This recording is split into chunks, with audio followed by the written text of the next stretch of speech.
Close your eyes, and let's begin our journey into the quiet world of moss, that soft, ancient carpet that has been here, in one form or another, for over 450 million years. Long before flowers bloomed or trees reached for the sky, moss was already here, one of the very first plants to make the bold journey from water onto land. These humble pioneers transformed our planet, preparing the way for nearly everything green that would follow. If you've ever run your fingers across a patch of moss, you've touched something truly remarkable. What feels like a single soft cushion is actually a colony. Hundreds, sometimes thousands of individual moss plants growing together in an emerald community. Each tiny plant, standing perhaps only a centimeter tall, works alongside its neighbors to create something greater than itself. And here's something beautiful. Moss has no roots. Instead of drilling down into the soil like other plants, moss holds onto the world with delicate structures called rhizoids, thread-like anchors that simply grip whatever surface they're growing on. A tree trunk, a stone, the forest floor, moss doesn't need much. It's content just to hold on gently. This is partly why moss can grow in places other plants simply cannot. You'll find it thriving on bare rock faces, ancient tombstones, and the shaded bark of old trees. While other plants demand rich soil and perfect conditions, moss asks for very little, just moisture, a little light, and time. Speaking of moisture, moss has a secret superpower that gardeners and ecologists marvel at. It can absorb water like a sponge, holding up to 20 times its own weight in moisture. After a rain, a moss-covered forest floor becomes a vast reservoir, slowly releasing water back into the environment. In this way, moss helps prevent erosion, filters water naturally, and keeps ecosystems balanced, all while asking nothing in return. Unlike the plants we're most familiar with, moss doesn't produce flowers or seeds. Instead, it reproduces through spores, microscopic travelers released from tiny capsules that rise up on delicate stalks. These capsules, looking like little lanterns held aloft, release their spores into the air, where they drift on the wind, seeking new places to begin again. It's an ancient method of spreading life, older than almost any other reproductive strategy on land. There are over 12,000 species of moss in the world, each with its own character, its own preferences, its own small place in the grand tapestry of life. Some form neat, compact cushions. Others create flowing carpets or hanging curtains. Some prefer the deep shade of old forests, while others brave the harsh conditions of mountain peaks or Arctic tundra. And here's something that might surprise you. Moss doesn't compete. It doesn't choke out other plants or fight for dominance.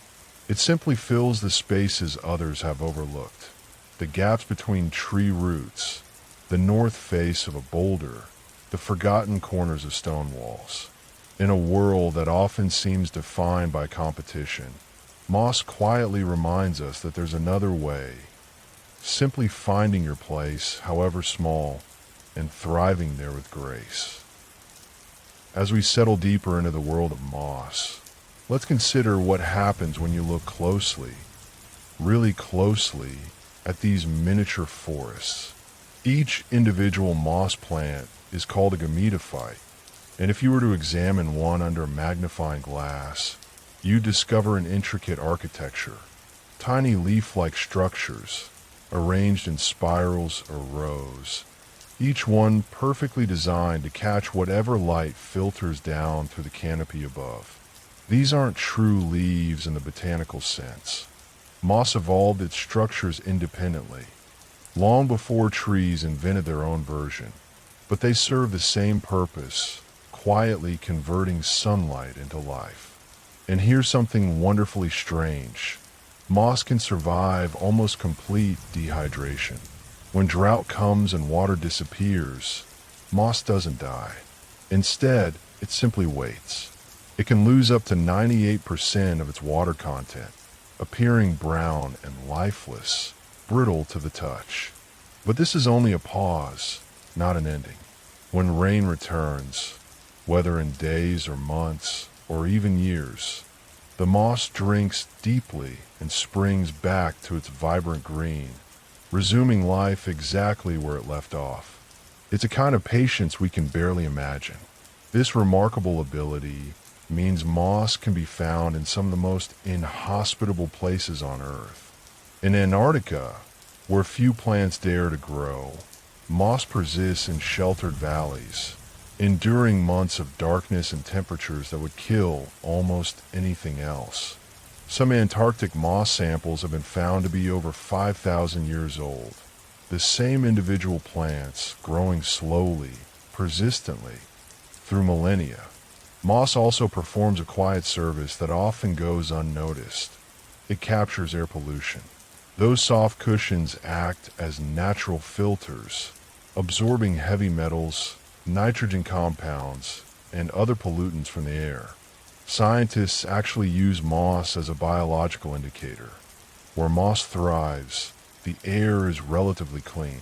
Where it struggles or vanishes, the air quality has likely declined. In this way, moss serves as a gentle guardian, both protecting the environment and telling us when something has gone wrong. In the forest, moss plays another crucial role. It's a nursery. Seeds from trees like spruce and hemlock often germinate best on moss-covered logs and forest floors. The moss provides moisture, protection from drying winds, and a soft bed for fragile new roots. These fallen logs, cloaked in moss and sprouting with new trees, are called nurse logs, and they're essential to forest regeneration. The old gives way to the new, with moss as the tender midwife. There's a Japanese aesthetic concept called wabi-sabi, finding beauty in impermanence, in things aged and weathered and imperfect. Moss embodies this perfectly. A moss-covered stone in a temple garden represents the passage of time, the quiet dignity of age, the beauty of letting nature have its way. Japanese gardeners have cultivated moss gardens for over 1,000 years, understanding that true tranquility cannot be rushed. A proper moss garden might take decades to reach its full beauty, and that long, slow development is part of its meaning. Moss has no vascular system, no veins or vessels to transport water and nutrients up and down like other plants possess. Every part of the moss plant absorbs what it needs directly from its surroundings. This is why moss stays small, why it hugs the ground and clings to surfaces. Without internal plumbing, it can't grow tall. But there's something beautiful in this limitation. Moss has perfected the art of being small, of staying close to the earth, of not reaching for more than it needs. And perhaps most remarkably, moss can photosynthesize in extremely low light conditions, about 1 to 2% of full sunlight. While most plants would starve in the deep shade of an old-growth forest, moss thrives there, making the most of whatever dim, filtered light reaches the forest floor. It's adapted to live in the shadows, to find sustenance where others see only darkness. As we move deeper into our moss meditation, let's explore the hidden relationships that moss forms with the world around it. Moss creates entire microhabitats, tiny worlds within worlds. If you were to shrink down small enough to walk through a moss colony, you discover a landscape as complex as any jungle. Between those densely packed plants, thousands of microscopic creatures make their homes. Tardigrades, also called water bears, springtails, mites, and rotifers.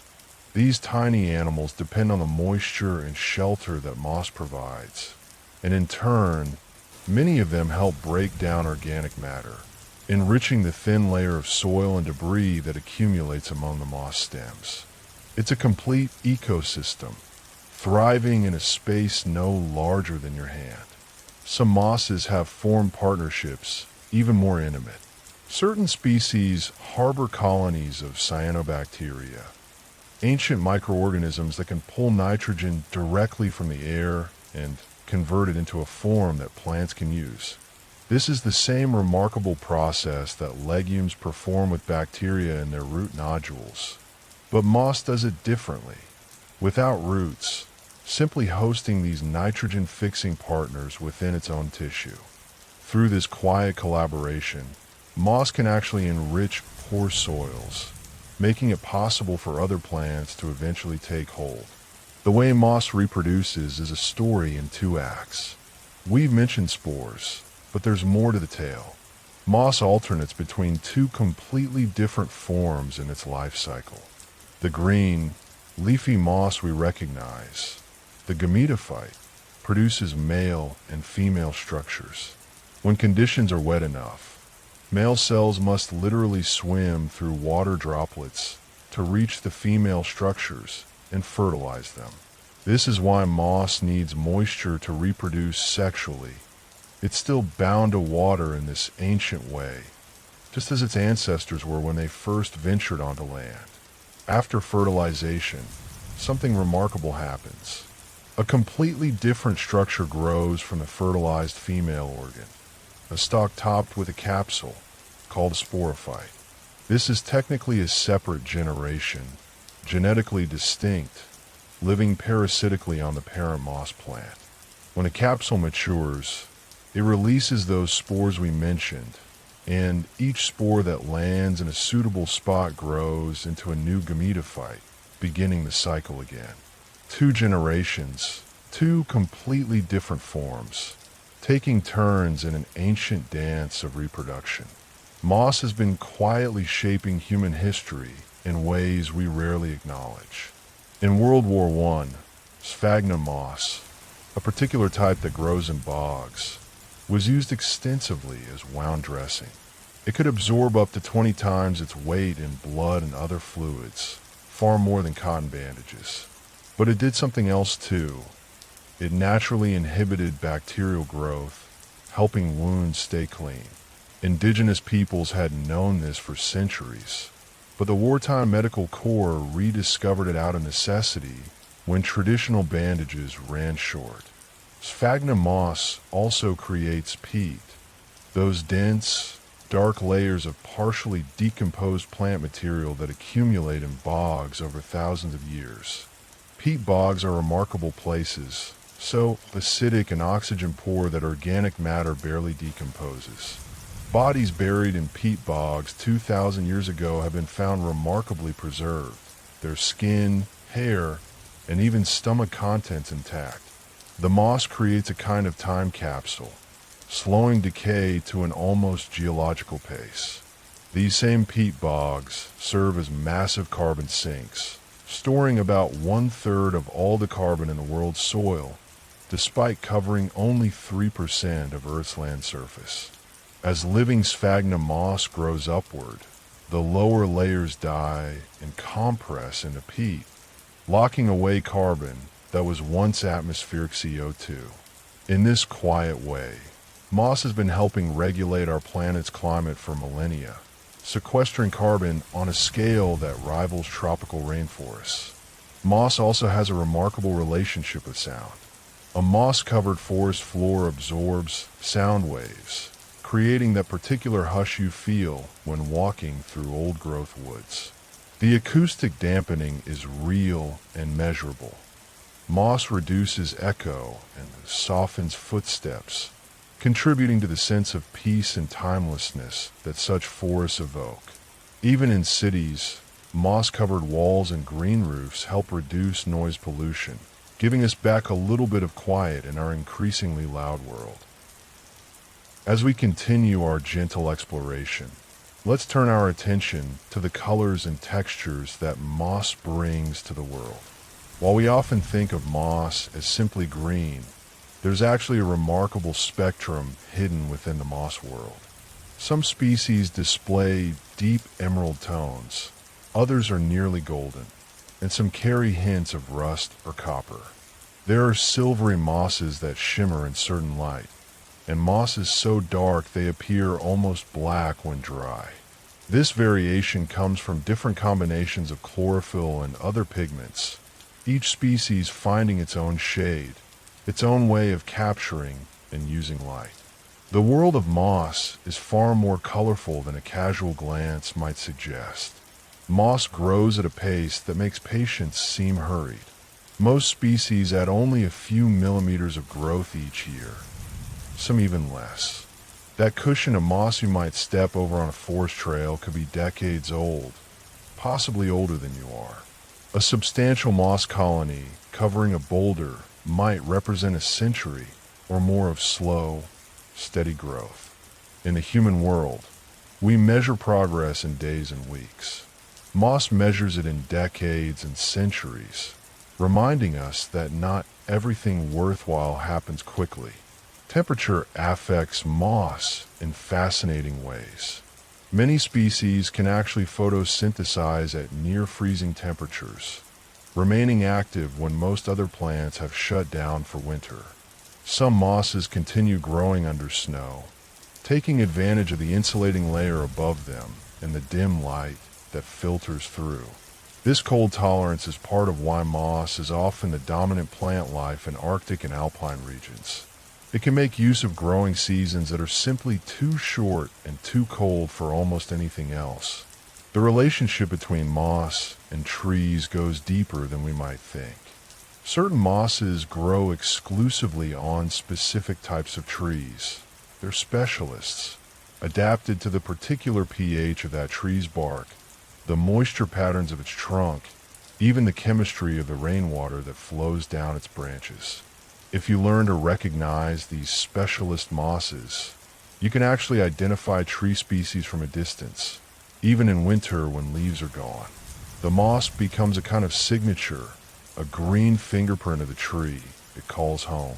Moss has inspired human innovation in unexpected ways.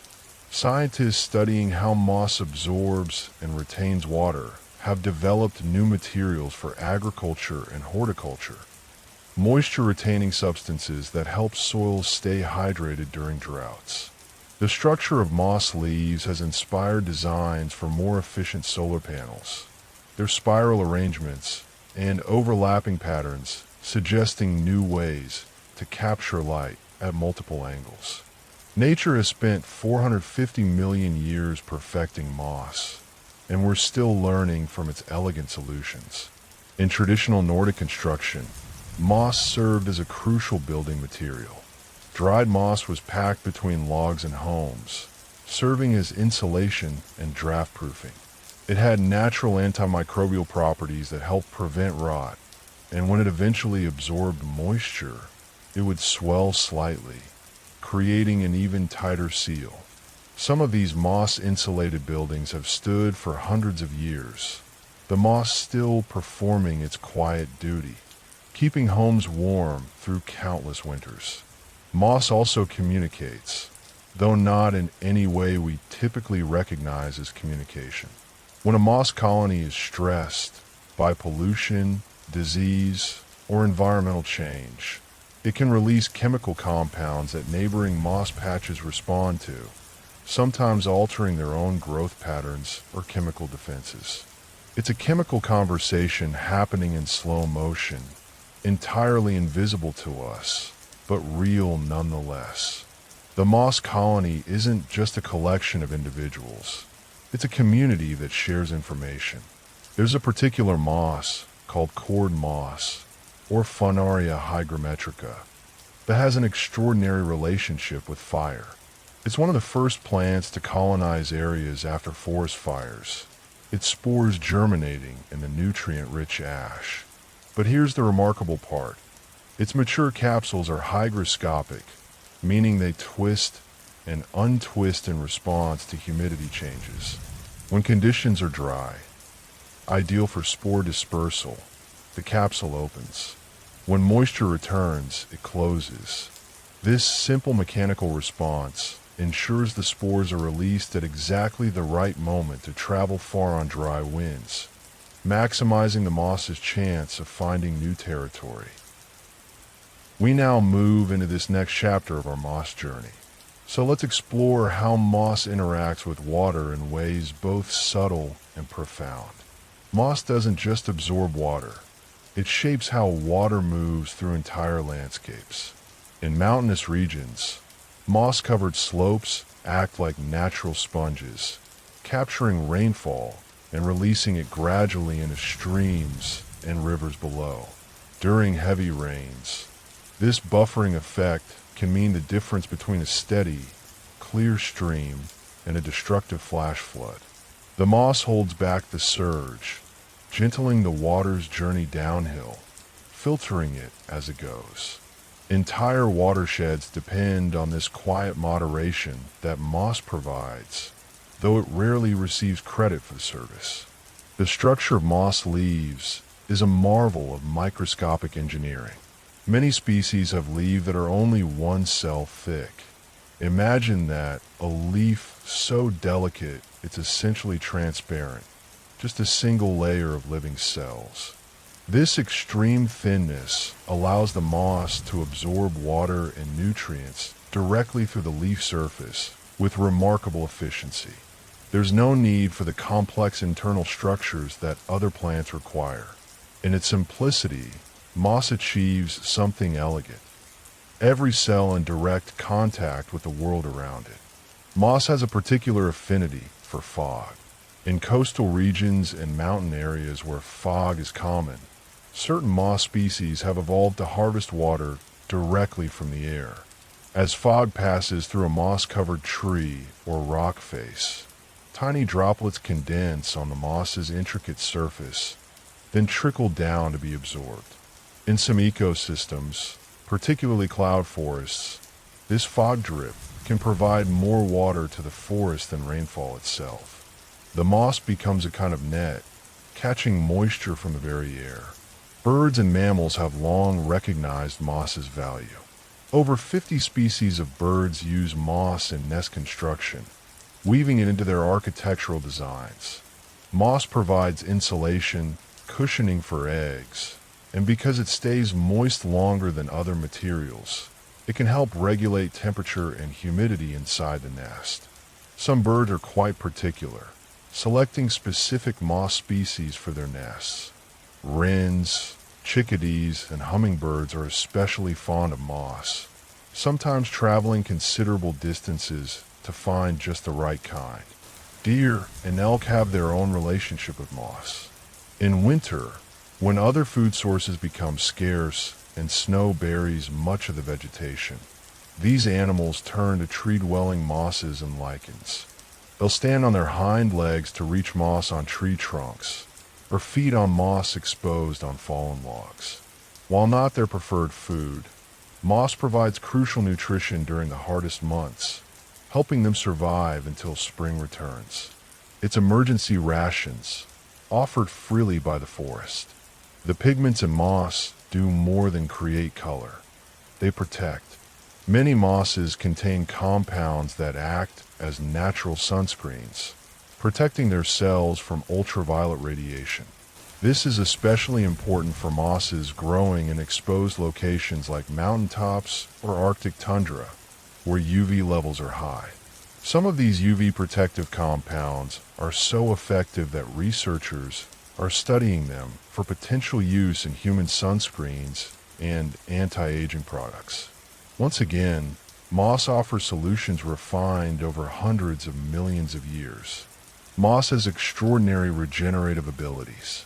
If you take a small fragment of moss, even just a few cells, and place it in suitable conditions, it can grow into an entirely new moss plant. This is why moss spreads so effectively in gardens and greenhouses, sometimes to the frustration of those trying to maintain other plantings. A tiny piece clinging to a shoe or tool, a fragment washed downstream, even bits scattered by foraging birds.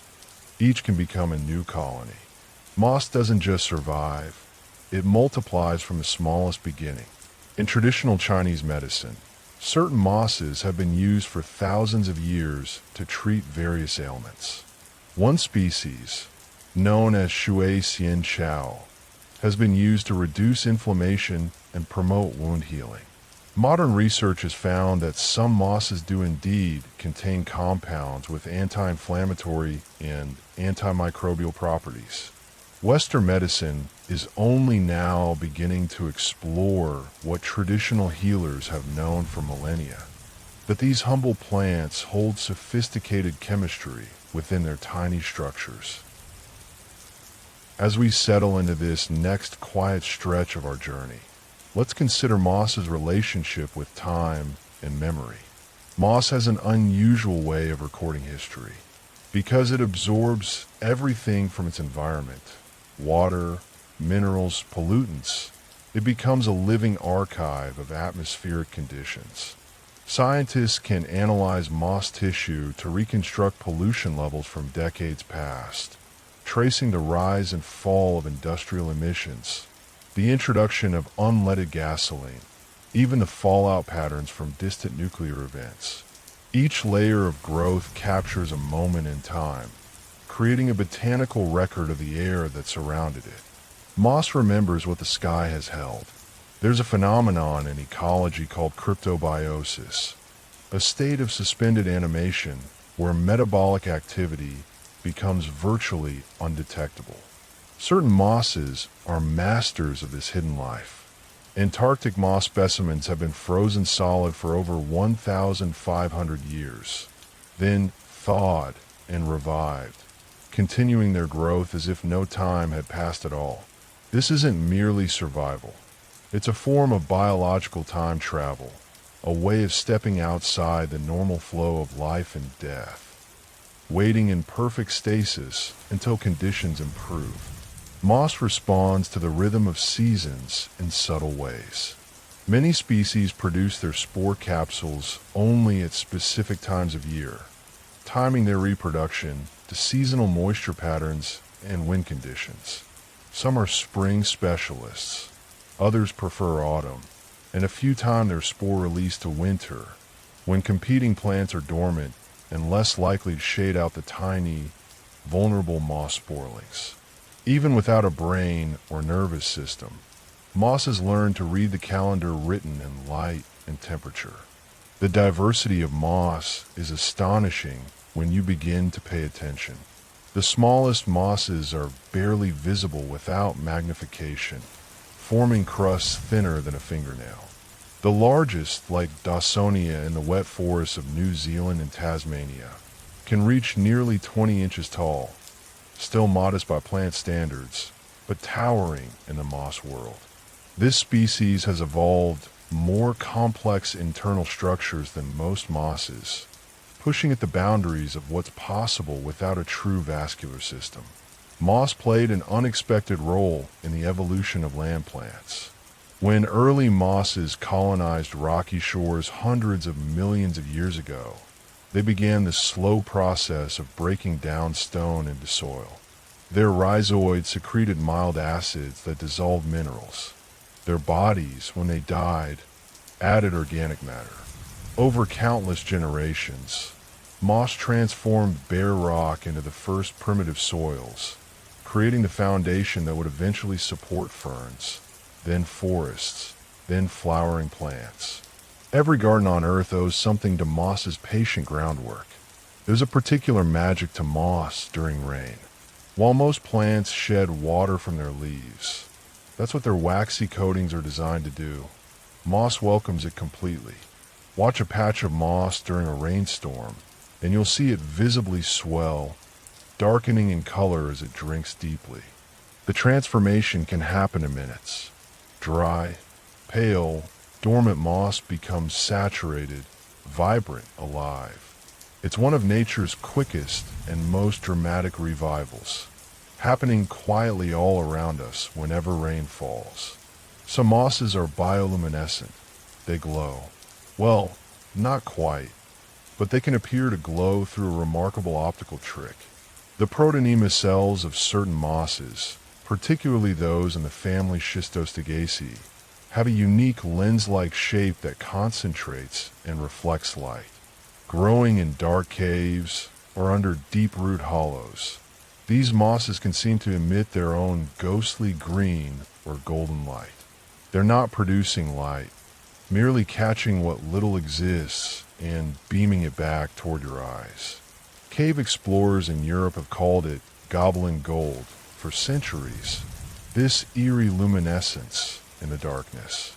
Moss forests exist in places you might not expect.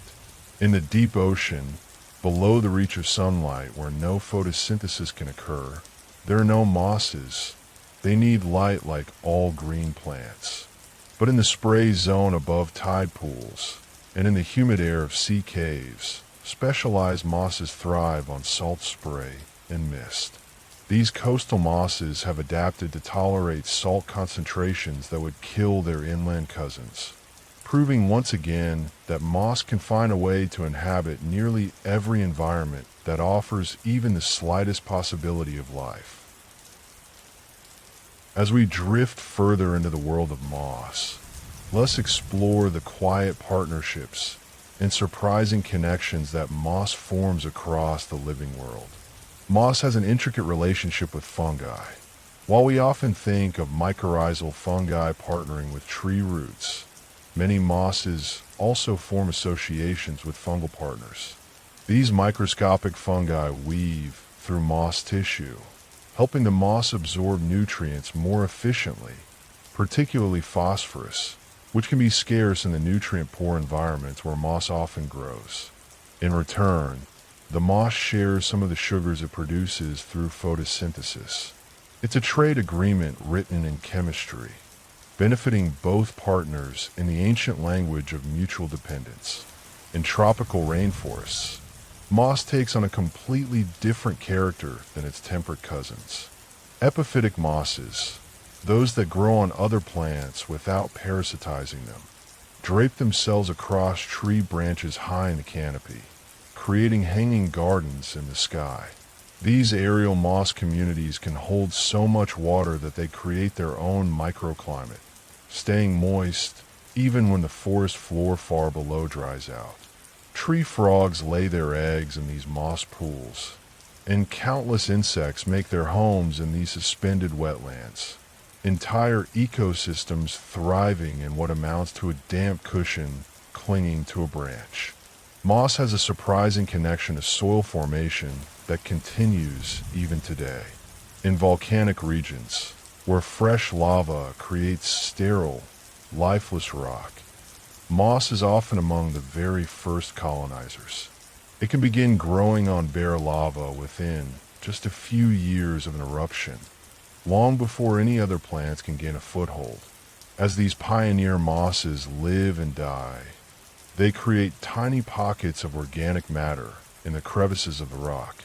Over decades, these pockets deepen, and eventually, other plants can take root. What begins with moss ends with forests, though it may take centuries to complete the transformation. The way moss handles excess water is particularly clever. Many species have specialized cells called hyaline cells interspersed among their photosynthetic cells. These hyaline cells are essentially dead. They're empty chambers with porous walls, designed purely for water storage. When water is abundant, these cells fill up like tiny reservoirs. When dry times come, the moss draws from these reserves. It's like having a built-in water tower distributed throughout the entire plant structure. Moss has inspired artists and poets for centuries, but it's also found its way into folklore and superstition. In some European traditions, moss growing on the north side of trees was used for navigation, and there's some truth to this. In the northern hemisphere, the north side of trees receives less direct sunlight and stays moister longer, creating conditions many mosses prefer. It's not a perfect compass, and experienced naturalists know to look for multiple signs, but moss does tend to be more abundant on the shadier, moister sides of objects. The folk wisdom held a seed of ecological truth. Moss plays an unexpected role in modern environmental monitoring. Because it absorbs pollutants so readily and retains them in its tissue, scientists use moss as a biomonitor, a living sensor of environmental quality. By analyzing moss samples from different locations, researchers can create detailed maps of heavy metal contamination, radioactive fallout, or pesticide distribution across entire regions. Some cities now use moss panels, wooden boards seeded with moss, as natural air quality monitors, checking the moss tissue periodically to track pollution levels. The humble moss becomes a sentinel, warning us of invisible dangers.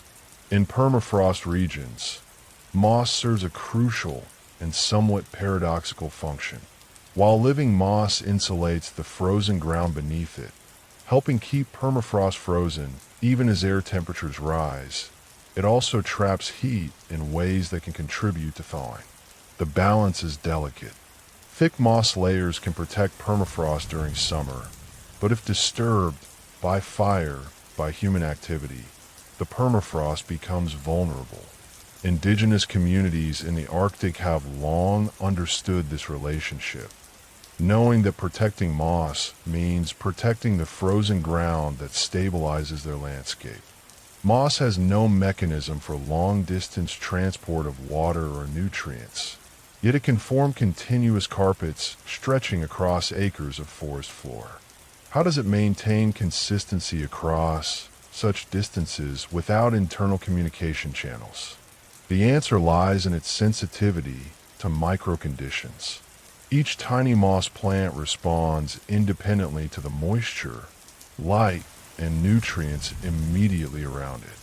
But because they're all responding to the same environmental gradients, they create patterns: thicker growth in moister spots, sparser coverage in drier areas. The pattern emerges not from coordination, but from thousands of individual responses to shared conditions. It's a kind of ecological democracy, with no leader, no center, just countless small decisions adding up to something larger. We continue our gentle wandering through the moss world. So let's turn our attention to the ways moss experiences and responds to light. Moss can sense the direction of light and grow toward it, a behavior called phototropism. But unlike flowering plants that bend their stems, moss achieves this through differential growth rates. Cells on the shadier side of the plant divide slightly faster, causing the whole structure to curve toward the light source. It's a slow motion reaching, invisible to our eyes in real time, but undeniable over days and weeks. Even without eyes or a nervous system, moss knows where the light is and moves toward it with patient determination. The chloroplasts within moss cells, those tiny green factories where photosynthesis happens, can actually move within the cell. When light is dim, they spread out along the cell walls, maximizing their surface area to capture every available photon. When light becomes intense and potentially damaging, they cluster together and move to the sides of the cell, reducing exposure. This cellular choreography happens constantly, the moss adjusting to changing light conditions throughout the day, protecting itself while still gathering the energy it needs. Some mosses have evolved to thrive in near total darkness. In deep caves where only the faintest light penetrates from distant entrances, specialized mosses grow, making do with light levels that would starve most plants within days. These cave mosses have extraordinarily large chloroplasts and modified cell structures that wring every possible bit of energy from the rare photons that reach them. They grow incredibly slowly, adding perhaps a millimeter per decade, but they persist, proving that life finds a way even in the deepest shadows. Moss has a remarkable resistance to desiccation, but there's a limit. Studies have shown that some moss species can survive losing 95% or more of their water content and still revive when moisture returns. But here's what's extraordinary. During the drying process, moss cells produce special proteins called dehydrins that protect cellular structures from damage. These proteins act like molecular bubble wrap, cushioning membranes and preventing irreversible collapse. When water returns, these protective proteins break down and normal function resumes. Its cellular-level survival technology evolved over hundreds of millions of years. In urban environments, moss is making an unexpected comeback as a tool for sustainable architecture. Green walls covered in moss are being installed on buildings worldwide, not just for aesthetics, but for practical benefits. These living walls can reduce building temperature by several degrees through evaporative cooling, improve air quality by filtering pollutants, reduce noise from traffic, and even provide psychological benefits to people who work or live nearby. Cities that once viewed moss as something to be scrubbed away are now intentionally cultivating it, recognizing its value in making urban spaces more livable. Moss has an unusual relationship with copper. While many plants can tolerate small amounts of copper and even need trace amounts for certain cellular processes, moss is particularly sensitive to it. This is why copper strips are often installed on roofs to prevent moss growth. Rainwater washing over the copper picks up tiny amounts of copper ions, which are toxic to moss. Ironically, this sensitivity also makes moss an excellent indicator of copper pollution in the environment. Where copper mining or industrial processes have contaminated soil or water, moss either vanishes or shows visible signs of stress. The spore capsules of moss are engineering marvels in miniature. Some species have evolved capsules with peristome teeth, tiny, hygroscopic structures that ring the opening of the capsule like crown. These teeth respond to humidity, opening when conditions are dry and closing when moisture is present. But they're not merely on-off switches. They can open partially, adjusting the size of the opening based on how dry the air is. This allows the moss to release spores gradually, over multiple days or weeks, maximizing the chance that at least some spores will be dispersed under ideal conditions. Moss has survived at least 5 major mass extinction events over its 450 million year history. Think about that for a moment. When asteroids struck, when volcanic eruptions darkened the sky, when climate swings killed off countless other species, moss persisted. Its ability to enter dormancy, to grow from tiny fragments, to colonize bare ground quickly, and to survive with minimal resources has made it one of Earth's great survivors. While dinosaurs and trilobites and countless other lineages vanished, moss quietly endured, waiting through each catastrophe for conditions to improve. Let us pause and contemplate this amazing plant and its incredible endurance. Now let's explore some of the most remarkable and unexpected aspects of these ancient plants. Moss can actually influence local weather patterns. In vast boreal forests and peatlands where moss covers enormous expanses of ground, the collective evaporation from all that moss releases significant amounts of water vapor into the atmosphere. This process, called evapotranspiration, can contribute to cloud formation and even influence rainfall patterns across entire regions. The moss layer becomes part of the water cycle itself, not just a passive recipient of rain, but an active participant in creating it. What falls from the sky may return there again, lifted by the quiet breath of a million moss plants. The genetic diversity within moss species is extraordinary. Scientists have discovered that what appears to be a single species of moss growing across a continent may actually comprise dozens of distinct genetic lineages, each adapted to its specific local conditions.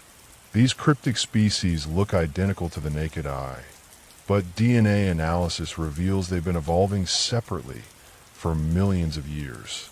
The moss world contains multitudes we're only beginning to recognize, hidden diversity in plain sight, each lineage telling its own story of adaptation and survival.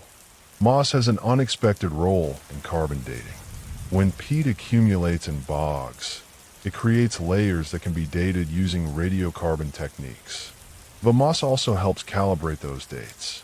Certain moss species grow at relatively predictable rates under specific conditions, and moss remains preserved in peat can be counted like tree rings, not annually, but over longer periods.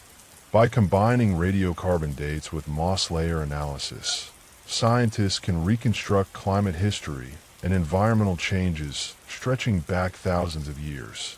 The moss becomes a calendar, marking time's passage in its own patient way.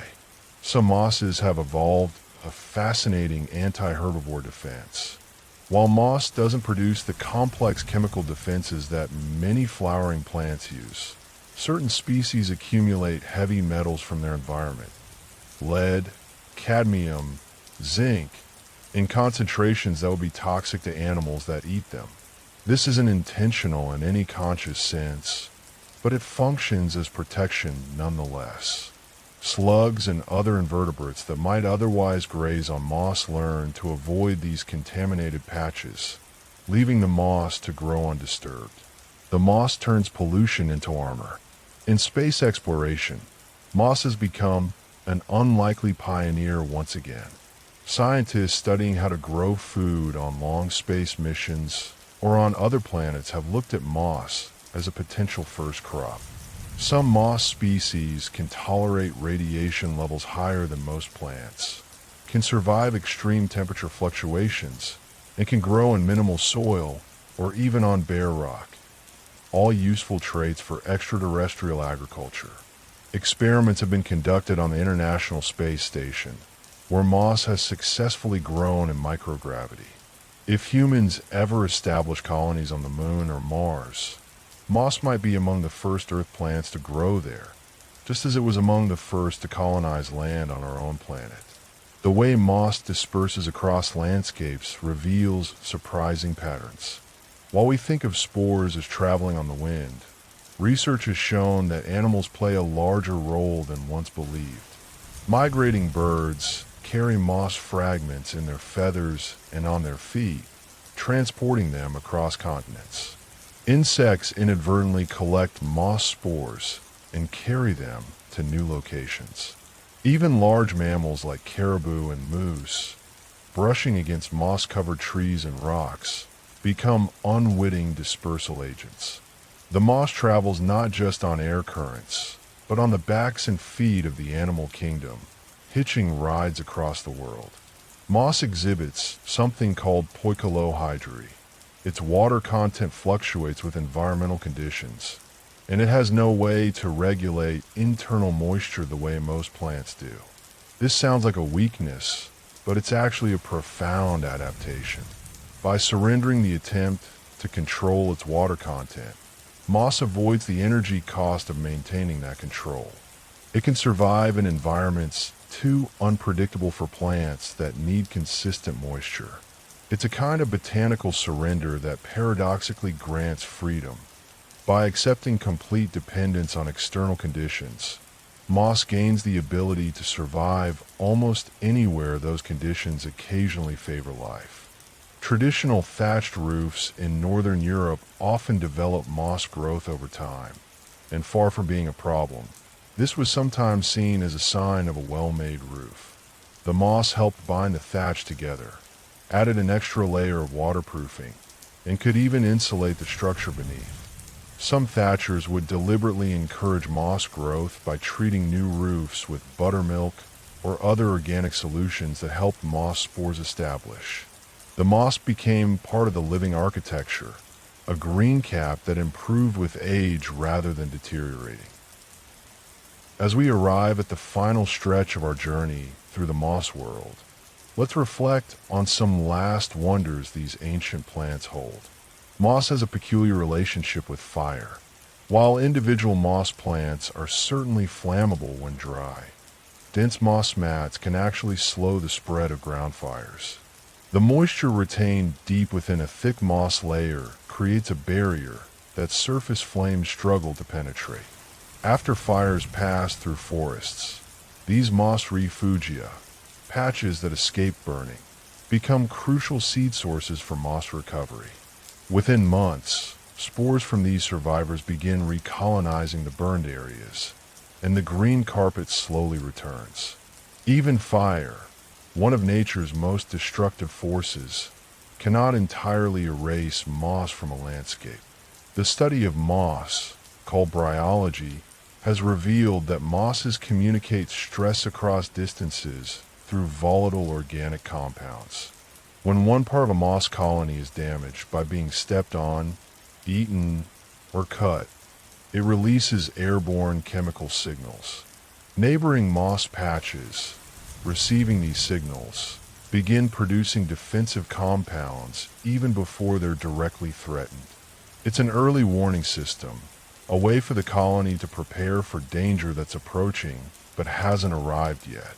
The forest floor whispers its warnings in a language of molecules.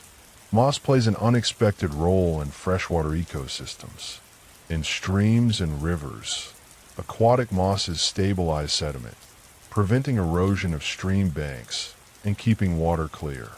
They also provide crucial habitat for macroinvertebrates, the insects, crustaceans, and other small creatures that form the foundation of aquatic food webs.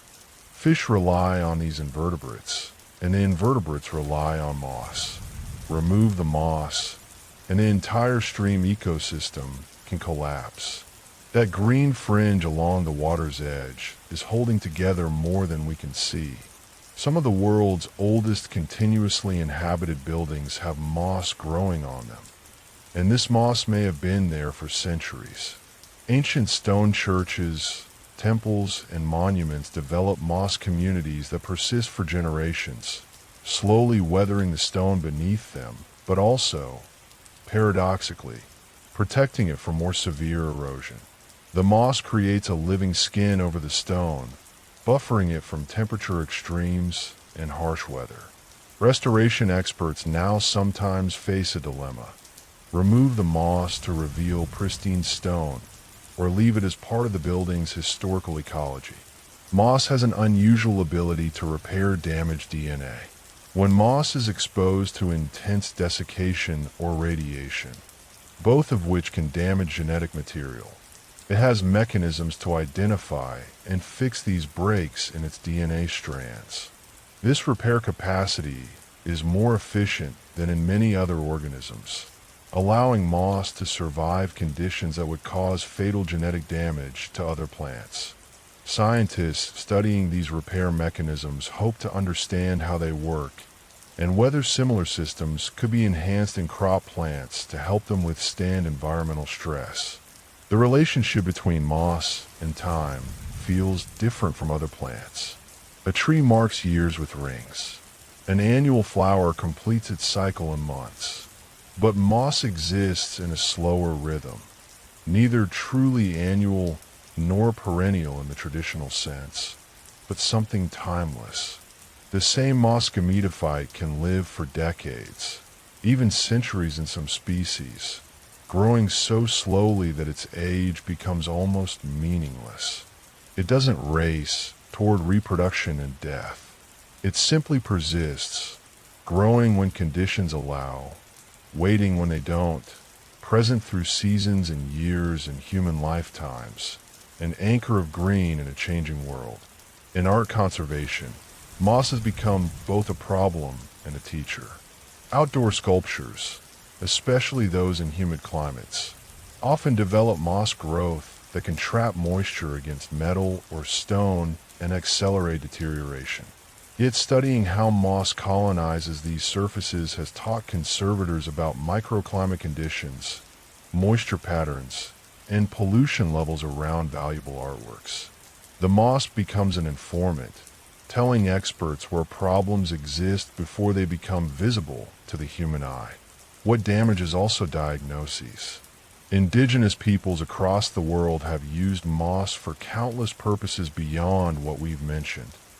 As diaper lining for infants, as a menstrual aid, as tinder for starting fires when properly dried, as a poultice for wounds, and as a soft mattress material for bedding. This practical knowledge, accumulated over millennia, recognized what modern science is still cataloging. that moss possesses properties: absorbency, antimicrobial action, insulation, softness, that make it useful in daily life. The relationship between humans and moss is far older and more intimate than most of us remember. Let us return once more to the quiet world of moss, finding new threads in this ancient tapestry. Moss has a remarkable ability to colonize human-made structures, and it does so with surprising speed. A new concrete wall, freshly poured and seemingly sterile, can host its first moss growth within just a few years. The moss doesn't need soil. It finds purchase in the microscopic pores and imperfections of the concrete surface, drawing minerals directly from the material itself. Over time, this colonization actually changes the pH and chemistry of the concrete surface layer, sometimes creating conditions that allow other plants to eventually take root. What begins as bare gray stone becomes, through moss's patient work, a living surface. The dispersal range of moss spores is far greater than most people imagine. While many spores settle close to their parent plant, some are so tiny and light that they can travel thousands of miles on high-altitude wind currents. Moss spores have been collected from the upper atmosphere, drifting in jet streams at altitudes where no other life exists. They can cross oceans, traverse continents, and arrive in places far from any moss colony. Most will perish, landing in unsuitable locations, but a tiny fraction will find exactly the right spot. The perfect combination of moisture, substrate, and shelter, and begin a new colony in lands their parent plant could never have reached. Moss responds to pollution in ways that create visible patterns across landscapes. In cities, you'll often notice that moss grows abundantly on the sides of trees and buildings facing away from major roads, while the sides facing traffic remain relatively bare. This isn't coincidence. Vehicle exhaust and road dust create conditions too harsh, even for moss's considerable tolerance. By mapping where moss does and doesn't grow in urban environments, researchers can create detailed pollution maps without expensive monitoring equipment. The moss itself becomes the instrument, recording in its presence and absence the invisible gradients of air quality. There exists a phenomenon called moss balls, or lake balls, found in only a few lakes around the world. These are colonies of a particular moss species that forms into spherical shapes, sometimes growing as large as a soccer ball over many decades. In Iceland's Lake Mævin and Japan's Lake Akan, these moss balls roll gently along the lake bottom with wave action, maintaining their round shape through constant, gentle tumbling. They grow outward in all directions at roughly the same rate, creating these perfect green spheres. Local cultures have developed folklore around them. In Japan, they're considered a symbol of love and good fortune, and people keep small ones as living talismans. Moss has an intimate relationship with soil fungi that extends beyond the partnerships we mentioned earlier. Some moss species actually produce compounds that encourage beneficial fungi to grow nearby while discouraging harmful ones. This selective encouragement creates a specialized fungal community in the soil beneath moss patches, a community different from the soil, just inches away where moss doesn't grow. The moss curates its underground neighborhood, selecting helpful neighbors and discouraging problematic ones, all through silent chemical conversation. In terms of sheer biomass, moss can dominate certain ecosystems in ways that surprise even ecologists. In boreal forests and tundra regions, moss can account for up to 90% of the total ground cover and contribute more to the ecosystem's total photosynthesis than the scattered trees above it. These aren't forest ecosystems with some moss. They're moss ecosystems with some trees. The green beneath our feet outweighs and outworks the green above our heads, quietly running the show while the trees take the credit. Moss has evolved different strategies for different climates, and one of the most fascinating is found in desert mosses. These species have developed the ability to photosynthesize at extremely high temperatures, up to 122 degrees Fahrenheit in some cases, temperatures that would denature the proteins in most plants. They accomplish this through heat shock proteins that stabilize cellular structures and through modified photosynthetic pathways that remain functional when conventional ones would fail. These desert specialists represent some of the most heat-tolerant plants on Earth, thriving in conditions that would kill their forest-dwelling cousins within hours.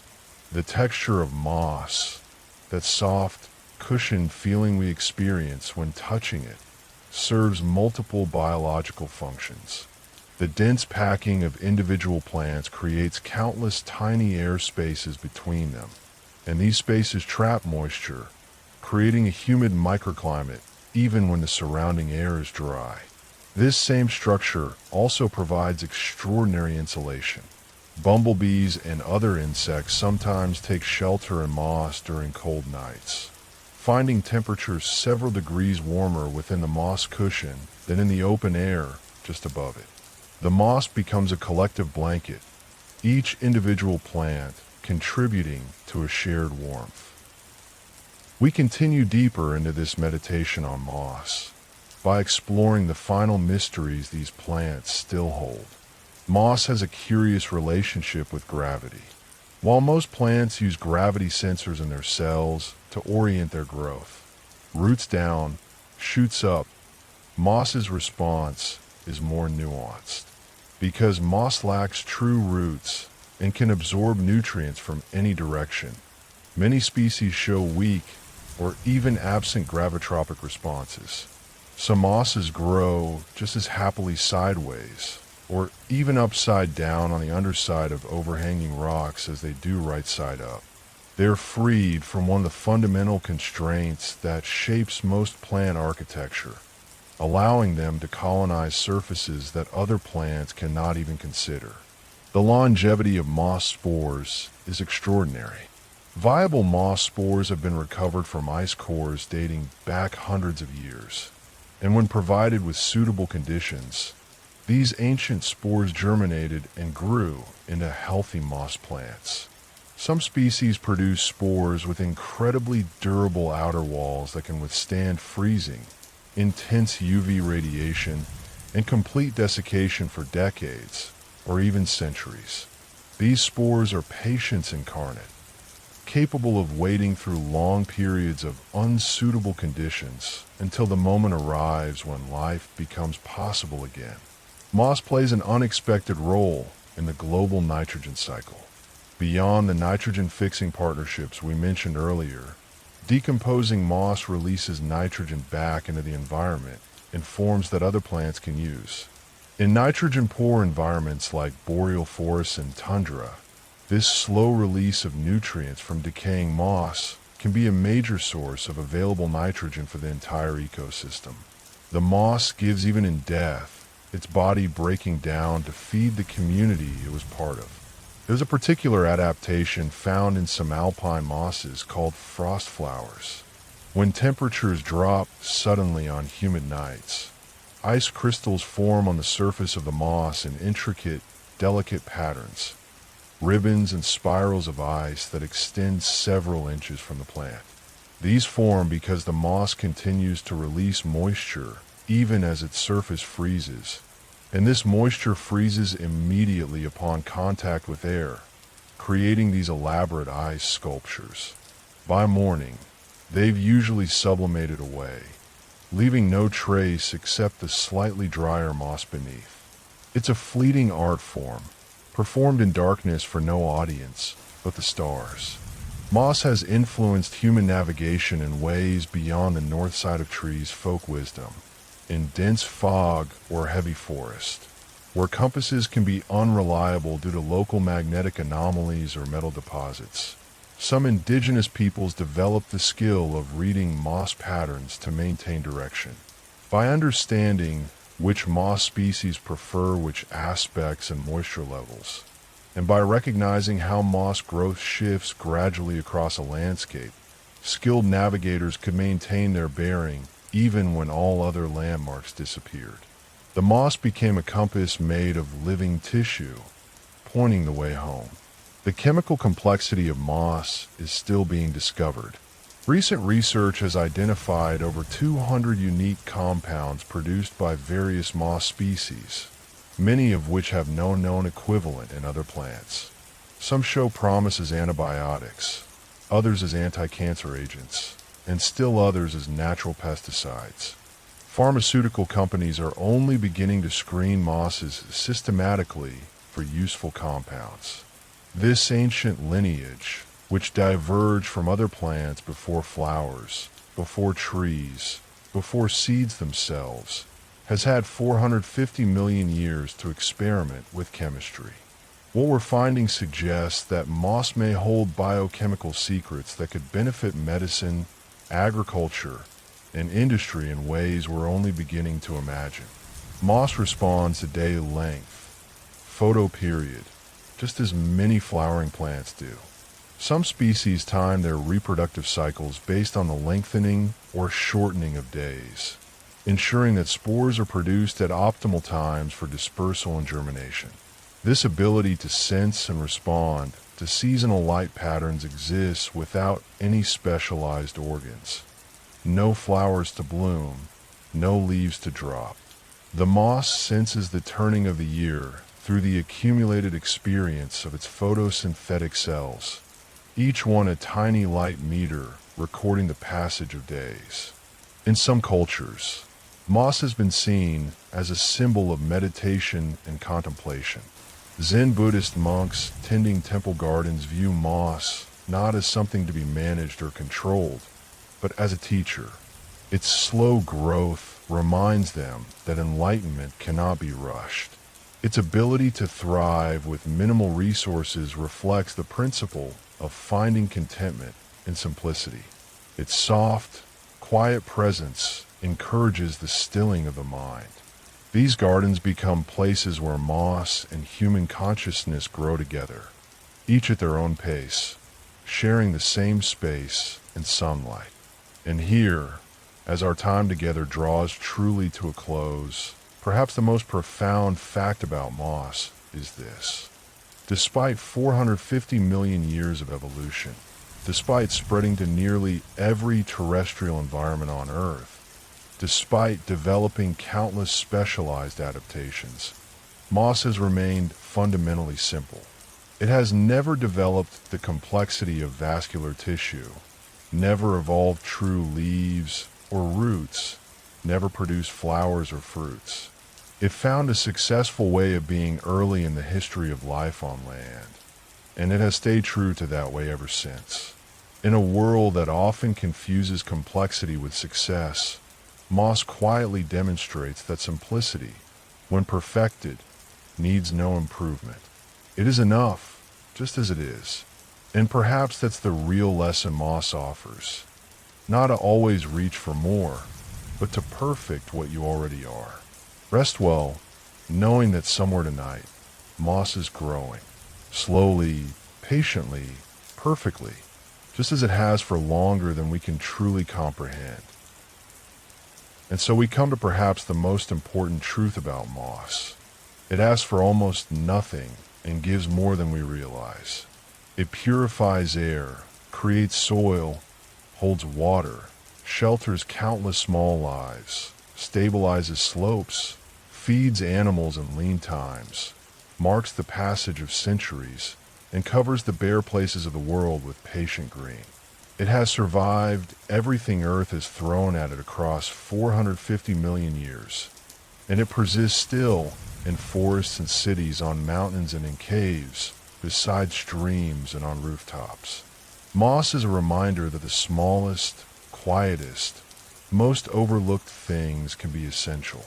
That slowness has its own power, that there is grace in simply being and enduring, covering the ground beneath our feet with life. And with that thought, we complete our 100 facts about moss. May you rest as peacefully as moss rests between rains, and may you wake as green and renewed as moss after a storm.